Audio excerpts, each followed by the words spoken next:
Hello everyone, this is BioPhoenix here, and today we're going to be taking a look at a game called The Bouncer. Okay, I was about to say that, but okay, let me rephrase that. The game we're going to be taking a look at is called The Bouncer. Okay, I think we get it. The game is called The Bouncer. The Bouncer. Snwap Bouncer. The Bouncer. The Bouncer. The Bouncer. Okay, well, anyways, that's all over. Okay, yes. The game is called The Bouncer. I'm sure you get it by now. And the game was developed by Squaresoft and Dream Factory, and it was published by Square. And it was released in 2001 in North America, on the PlayStation 2. And I'm sure you can tell that this is a beat-em-up game, but it also plays sorta like a fighting game, but it is mostly a beat-em-up. And there are 3 different game modes within this game. There is Story Mode, Survivor Mode, and Multiplayer. And first, let's talk about the Story Mode. So the main character of the game is named Sion Bazard, who looks very similar to Sora from the Kingdom Hearts games. Another character that you can play as is Volt Kruger. I wonder if he's related to Freddy Krueger. Probably not. And then there's Ku Leifo, and he's pretty much just some tattoo guy that can't take anything seriously, but he is pretty funny. Now these are the characters that you play as within the game, but one other character I'll mention is Dominique Cross. She is a female character that gets kidnapped from the beginning of the game, and you pretty much the whole point of the game is that you have to rescue her. Yeah, we got ourselves another damsel in distress situation going on. But all these characters are bouncers at a bar called The Fate, which is why this game is called The Bouncer. Wait, you thought they called it The Bouncer because you bounce around all over the place? Well, I'll get to something about that in a minute, but anyways, as for now, the gameplay is mostly like an interactive movie where you just have to watch the cutscene with all the situation stuff going on, and then when the cutscene is over, then you get to play the game as a beat-em-up. And there are some RPG elements within this game where if you get enough points, you can upgrade your characters like life, power, or defense. So I'd say this is actually a pretty cool sounding game. Now there is more story to this than what I explained, but I'm not going to say anything about it because, you know, this game is pretty story orientated, so I'm not going to spoil anything. But for now, let's take a look at the controls. Now I have to say, the controls are not too bad. Like, the moving around is easy, the button layout is easy. You have a mid attack, low attack, a high attack, and a jumping attack. And it is very easy to get used to, but the only problem I do have is that I do find that the attacking does feel a little bit stiff at times, but other than that, I do think they are pretty responsive for the most part. But I've played games that had a lot worse control than this, so it's not too bad. But one thing I do have to mention that is pretty hilarious is that this game has ragdoll physics, and I have to admit, ragdoll physics are always like the most funniest shit you will ever see in video games. At least to me anyway. Like most of the time it just looks really painful, it's like, oh my god.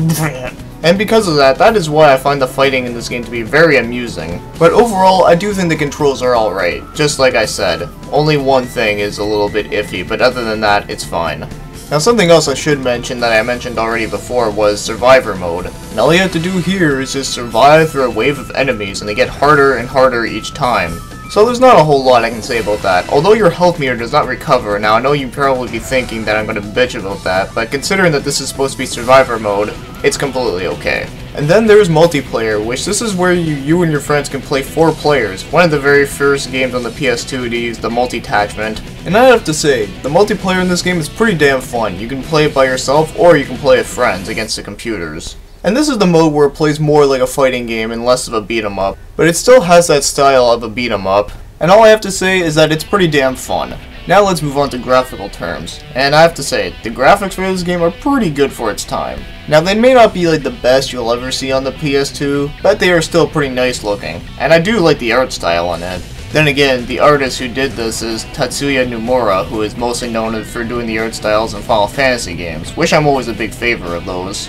But I really don't have anything to complain about for the graphics, so either way, the graphics are good the way they are. Now as for the music in this game, I think they're pretty good. Now I don't ever like remember it all the time, and I don't think it's like the greatest thing ever, but it is pretty good and it's pretty soothing. But I don't have any complaints at all with the music, so it's pretty good.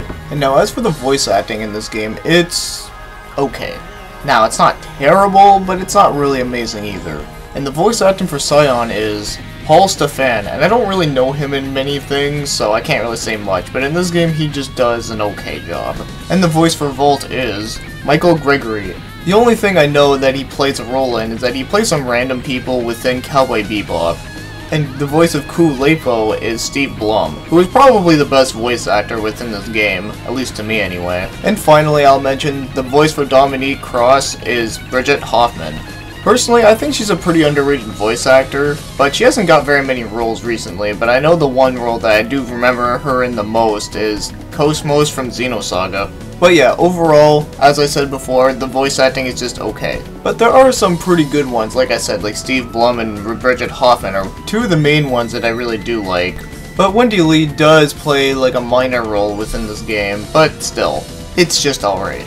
Nothing more. Now, if you want to buy this game, it's going to cost around either the $9 or the $15. Sometimes I've seen it for $20, but not very often.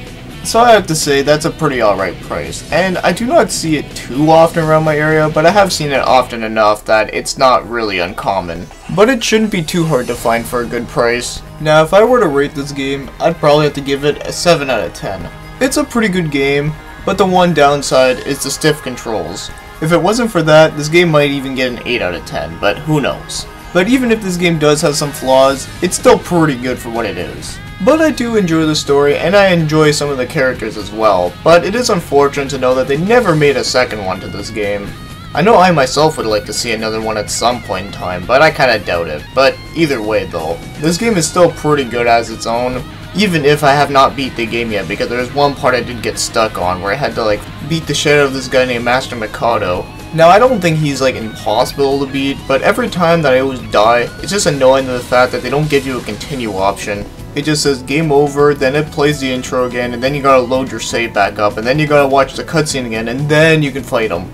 Twice. Yeah, you have to fight him twice. And I always die on the second time because you don't get your health back, but he gets all his health back. Yeah, it's very unfair. But either way though, that's not really like a downside really, but it is something that just gets really annoying for me. But maybe one day I might be able to beat it, but either way. The game still has some really fun moments. And that's all I have to say about the game The Bouncer, so I hope you enjoyed this review. Thanks for watching and commenting.